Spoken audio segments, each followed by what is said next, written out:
There we go. Hello, Graham. How are you today? Hey, Erin, thanks so much for having me. Thank you for joining us today. This is Graham Chapman with Santander Bank. Graham, why don't you introduce yourself?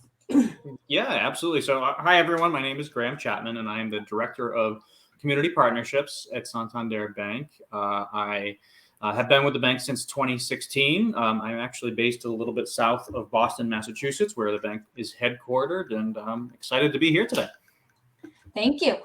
So, Graham, you have been involved with Junior Achievement for Mhm. quite some time, and you work very closely with us and, helping us to get volunteers for our events. Yep. But other than that, I really don't know much about your career and your career journey. So, why don't you share your job story with us and Sure. the students? Yeah. So first of all, I'd be remiss if I didn't thank you, Erin, and everyone else at Junior Achievement for the work that you do. The program is awesome, and you really provide both myself and the bank an opportunity to reach a lot of kids with some really important financial empowerment tools. So thank you for everything that you do. So a little bit more about my role at the bank. I think it's important for me to maybe provide even just 30 seconds of context about the role that banks play, because my role kind of fits in with that and is sort of tied to sort of why banks exist, essentially. So everyone knows banks are really important in terms of keeping people's money safe. They provide a really, really key and important economic service to communities. So everyone should sort of think about big purchases that you either have made or will make over the course of your life. Things like purchasing a car, purchasing a home, saving for college and paying for college, or maybe even starting a small business, things like that. Those things are really expensive. Most people don't have money just hanging around in their pocket or in a bank account uh, that can allow them to pay for those things. I'll give an example. The average house in the United States right now costs $287,000 was the last that I saw. Most people don't have that cash just hanging around. So they need an organization like a bank to borrow that money. In other words, if a bank didn't exist, it would be impossible to buy some of those things. So a bank will lend money out. People have to pay that money back plus interest. That's how a bank makes money. For a minute, if a bank didn't exist, if lending capital didn't exist, people wouldn't be able to buy the car, to get to work, to allow them to save, to buy the house, and really the whole economy sort of shuts down when banks aren't lending money. So banks play a really, really important role from a community perspective. My job, I always characterize my job as the best job in the bank. I love my job. It's really, really fun. What I do is to work really, really hard with Santander Bank to make sure that we are providing our loan capital to not just one or not just two, not just this or that community, but to every community that we serve. So, in other words, we need to make sure that we are providing loan capital and bank products and services to individuals and families, regardless of what they look like, regardless of what color skin they have, what their gender is, regardless of how much money they make. So it's really important that we're responsive to absolutely everyone. And I do that through working with various kind of community leaders and organizations that are focused on reaching all communities out there. I'll give one example. One initiative that I oversee that I absolutely love is called Santander Bank's Cultivate Small Business Program. So I have the pleasure of working with entrepreneurs, women owned and minority owned small businesses that are in the food sector. And we work with those individuals to provide them coursework at Babson University. So we provide them things like insight into managing their finances or understanding their markets, things like that. We also provide them grants, essentially free money that they can reinvest back into their business. This program is completely free for those entrepreneurs, and I oversee that program with others at the bank. And by the way, I get a lot of really good food from some of the food trucks and other restaurants that we work with, which is a nice little perk. But that's an example of the type of initiative that we have to make sure that Santander Bank is really, really responsive to every single community that we serve, every single community need, regardless of, again, what that community looks like, what those individuals look like, how much money they make, et cetera, et cetera. That is really interesting. I didn't even know that existed. That's fantastic. Yeah, it's a lot of fun. Yeah, I Yeah. work with a lot of really talented and great people. I actually manage a team of 6 individuals who help me do the work that we are doing, and it's a new day every single morning I wake up. That's for sure. That sounds awesome. So, That, that sounds like a really interesting part of what you do. But Mhm. I know that you do so much more within the community and for the bank and for the employees at the bank. So Mhm. why don't you share with us more of what you do with that? Yeah, sure. So one of the things that falls under the umbrella of making sure the bank is responsive to all communities Mhm. is, is setting up programming. I'll use junior achievement as a great example. Setting up programming to make sure that we are reaching everyone. Again, one of the things that I didn't mention is reaching people regardless of their age. So reaching Mhm. students through junior achievement is really, really important. Here's the thing that's great about working in a bank. You work with a lot of really talented people who know a lot about managing money. And here's the reality. You know this, Erin, being associated with junior achievement. Schools, unfortunately, don't have the bandwidth or the resources to provide financial empowerment training. They just don't. I went to high school. I took accounting 1 and accounting 2 in high school, but never took personal finance. In what world should you learn accounting 1 and accounting 2 before you learn how to balance a checkbook? That's insane.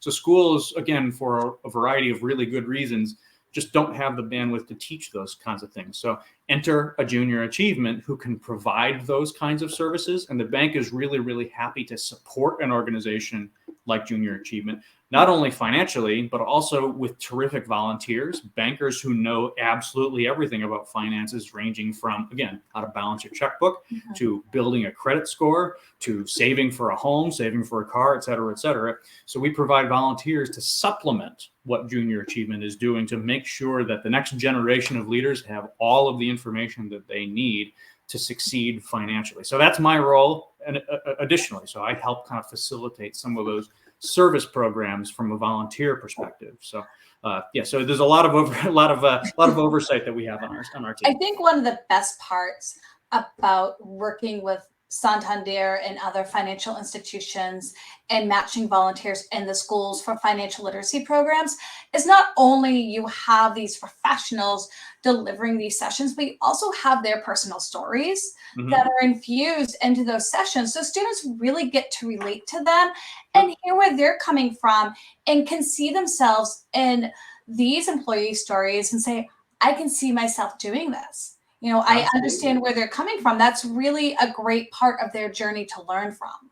Yeah, yeah, and I would even take it further. So I would say that in banking, a lot of people make the assumption that if you work at a bank, you're counting money all day, you're whatever, you're kind of just managing finances. The reality is being exposed to banking. I mean, I've been in banking again for a little over 5 years now. I didn't start out in banking; that wasn't my initial career path. But being in banking a little over 5 years, you realize that not everyone is just exclusively focused on providing loans or keeping people's money safe. That is obviously the focus and intent of why a bank exists. But you need a lot of really talented people with a diverse collection of knowledge and expertise and experience to be able to pull that off. So think about it. We have, for example, we have phones now where we do a lot of our banking right now. Mhm. Challenge with mobile banking is phones can tend to be easily hacked. So we have a really talented and phenomenal IT team that focuses on things like keeping people's data safe, for example. Mhm. That has absolutely nothing to do with managing money, but you need people like that to work in a bank in order to make a bank functional and responsive to a community's needs. So the breadth of expertise and knowledge that you have to make an organization like Santander Bank really function at a high level, it's really incredible. So the amount of exposure that you get to really interesting and talented people working at a bank is pretty extraordinary. You mentioned that banking wasn't your initial career journey. Mhm. What did Yep. you want to be when you were in middle school or high school? Yeah, it's a great question. So, uh, my I think appetite and desires for a career has sort of evolved over time. When I was really little, first of all, I wanted to play in the NBA, which obviously didn't pan out. I then wanted to be an author. I wanted to write, which who knows? Maybe at some point I'll still write a book, but probably not in the next couple of years by any means. Then when I kind of got a little bit older into middle school and high school, I was interested in becoming a lawyer. And I actually went to school. Initially, I did my undergrad work when I went to college in English, and a lot of lawyers do that. They take English first, and then they move on to law school. And that ended up not being the right fit for me. Once I got a little bit more exposure to kind of the legal world, it wasn't necessarily something that I wanted to pursue. But that was where I had started off. And boy, is it important. I learned this lesson along the way, and I'm sure others will. The ability to be adaptable, that there are factors that contribute to what direction your career is going to take that are often outside of your control. Opportunities present themselves that you didn't necessarily anticipate. And I think it's important to be open and not just completely focused exclusively on one career path. For some people that works, it doesn't. Mm-hmm. So you said that you realized really quickly that law wasn't the right fit for you. So when you were an undergrad, where did it change for you, and which pathway did you end up going? Yeah. So when I was an undergrad, so first of all, this is a plug for a really terrific school. So I had the fortune of going to Northeastern University in Boston. So if folks don't know anything about Northeastern University, it's a combination of academic, but also experiential learning, which basically means you're out in the field. So you have exposure through internships to various careers. So so you spend 6 months in the classroom and then 6 months in a job, and altogether you kind of aggregate an education. So that's where I went to school and sort of got some exposure to the legal world, and it wasn't a fit for me, and that's fine. That's okay. So in that span, however, I was introduced to essentially what became my first career. And I want to make sure that I understand and articulate the distinction. There are jobs. I had a lot of jobs in high school. They were not careers. I had a lot of jobs in high school. My first career position was in economic development with the Greater Boston Chamber of Commerce, and I got that job as an intern through my work at the University of Northeastern.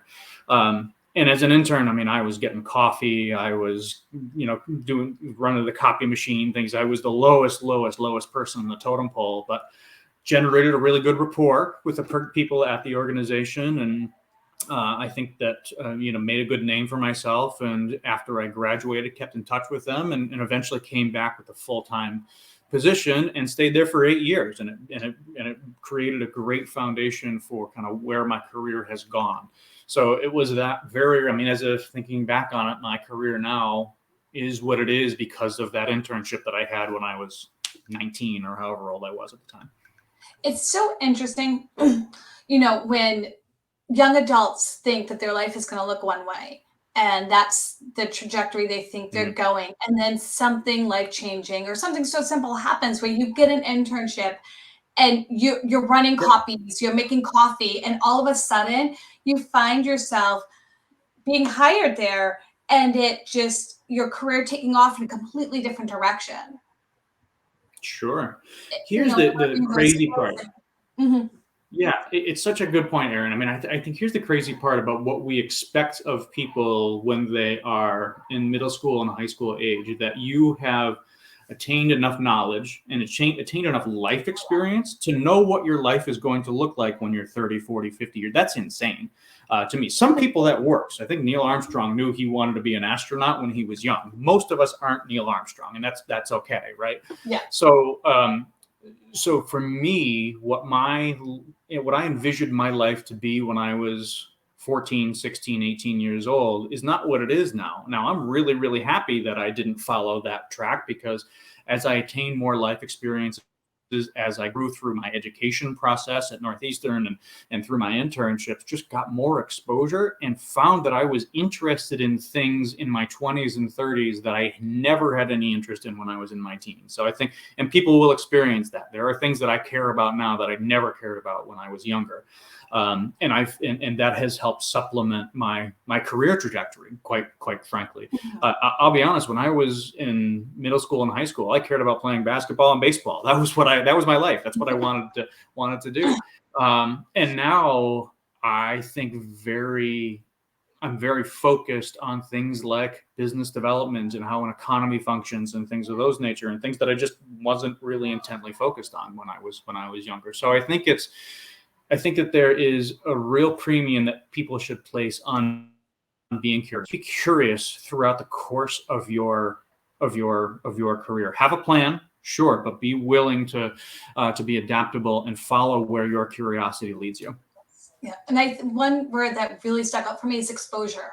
It is so important to remain curious and to take on opportunities that will expose you to different life experiences, because you don't know Mhm. where you're going to end up. You don't know what that life experience is going to teach you and may lead you down the path that you were meant to be. What you know, Mhm. and learning new uh, um, areas of interest and activities. And it is so important, especially for young people, because there is such an emphasis on identifying what your career path is going to be, identifying what Y- you want to be Yeah, when you're you tie that very. back. Yeah, absolutely. And you can tie that back. It comes back to the word that I just used, which is just curiosity and intellectual curiosity, right? And it Mhm. goes back to the good work that I think Junior Achievement is doing. You find that the most successful people, at least in my experience, have a curiosity about how things work. At the same time, people who are the best at managing their money, I always say this to every classroom that I'm with for Junior Achievement. I always say this. My favorite answer to any question is 3 words long, and it is I don't know. I think in our lives, people are willing to say those words out loud. It's okay to admit that you don't know something. And in my experience, people that have the capacity to say, I don't really understand that. I don't get how that works. They're the ones that are more likely to go and figure it out. And they're the ones that are going to be more likely to be successful in a career. They're more likely to be successful managing their money. You would be shocked at how many people we engage with, in a professional capacity, who are seemingly older, doing really, really well, and have all sorts of money, but have no idea how money management works. Just have absolutely no clue. And the earlier you have the capacity to challenge yourself and say, I don't know how the stock market works. I don't really understand how building credit works. I'm interested in learning that. Yeah, so it's staying curious and learning new things, whether it's going through a certification pathway or hands-on or having an internship As I piece where said, you're learning I wasn't exposed to skills. those things. Mhm. Having that exposure and internships, I think Yep, is a key to that. Like, as you had mentioned, you had that internship through Northeastern, which allowed you that initial job that was the launch pad into your career now. absolutely. Yeah, I mean, I had the internship program.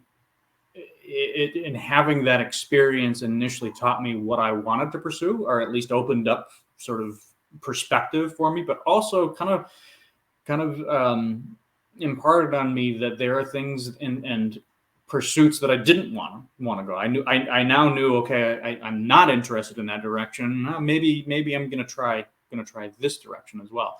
It's extraordinary. You can spend a lot of time in a classroom, and I think that there is a lot of value in education in the classroom, and that's really, really important. But uh, until you're in the office, until you're interacting in a professional capacity, it's really tough to know exactly what that experience is going to be like. So I can't say enough. I'm Santander Bank actually has an internship program, and I love it. We support it. We think really, really highly of that by providing some insights and exposure to people to financial services, to provide them not only an opportunity for employment, but at the same time, just an exposure to, is this a career path that you really, really want? You can't really know until you're in it. Graham, that is all fantastic advice. Thank you so much for sharing your story, talking about your internships and career trajectory and exposure. It's all so very important for our young students to hear. What is one last piece of advice that you would give our students? Sure. So I'll share this, actually in two parts. First, I said earlier that there is a major distinction between careers and jobs, right? So when I say that my career started at the Greater Boston Chamber of Commerce and Economic Development, that was the beginning of my career. It was by no means the first job that I had. When I was in middle school and high school, I had to work. I had to, I didn't pay for the gas that went in the car. So or I did, so I had to save for that, I should say. So my first job, actually three first jobs, I flipped hamburgers at a ski lodge. I mowed lawns for a summer, And then my favorite, and I was terrible at this, I was very briefly a door-to-door knife salesman, which was miserable. I was so bad at it, and gave up within about 2 weeks or so. So that was my first introduction to responsibility and jobs and things of that nature. So I think it's always important to kind of think about where you started. When I was in school, I was terrible at math. Most people would say, you're not good in math, you're probably not going to have a career in banking, right? But as I said before, there are so many diverse experiences and skills that are needed to make a big company like Santander Bank really, really function at a high level, that it's worth thinking about what you're good at and understanding where you need to grow. And also understanding that, you may be the door-to-door knife salesman and be terrible at it today, but it is a stepping stone to the next thing. Everything is a growth and evolution throughout your career. So I really appreciate it, Erin. This was a lot of fun. I hope that it was helpful for the students. I hope it was helpful for you to kind of get a little bit more insight into what goes on behind the scenes in the banking world. It was very helpful. Thank you so much for your time today, Graham, and I look forward to working with you. Thank you. Thanks, Erin.